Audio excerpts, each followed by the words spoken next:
இங்க சொர்க்கத்தை சேர்ந்த ஒரு பொண்ணு அரக்கர் குளத்துல இருக்க ஒரு பையனை லவ் பண்ணிருப்பா. அவன் இவளை ஏமாத்தி இவகிட்ட சொர்க்கத்துல இருக்க பொக்கிஷங்களை திருடிட்டு வர சொல்லிருப்பான். இந்த பொண்ணு இவனை நம்பி எடுத்துட்டு போய் கொடுத்துடுறா. இத சொர்க்கத்துல இருக்கவங்க கண்டுபிடிச்சு இவளை அடைச்சு வச்சிடறாங்க.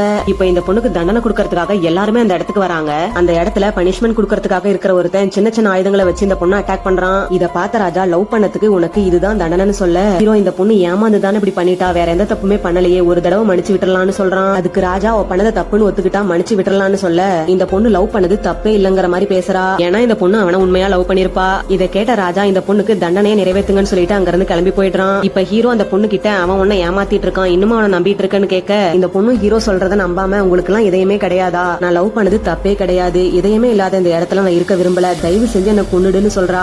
இத கேட்ட ஹீரோ வேற வழி இல்லாம அவனோட பவரை வச்சு அந்த பொண்ணு அட்டாக் பண்ண, அவளோட ஆத்மா ஒரு ஸ்டோன் வடிவத்துல இவனோட கையில வந்து விழுது. இப்ப ஹீரோ நான் உனக்கு இன்னொரு வாய்ப்பு தரேன், பூமியில போயிட்டு மனுஷியா பிறந்து உனக்கான உண்மையான காதலை கண்டுபிடிச்சு வாழ்ந்துட்டு அப்புறமா நீ இறந்து போன்னு சொல்லிட்டு பூமிக்கு அனுப்பி வச்சிடறான்.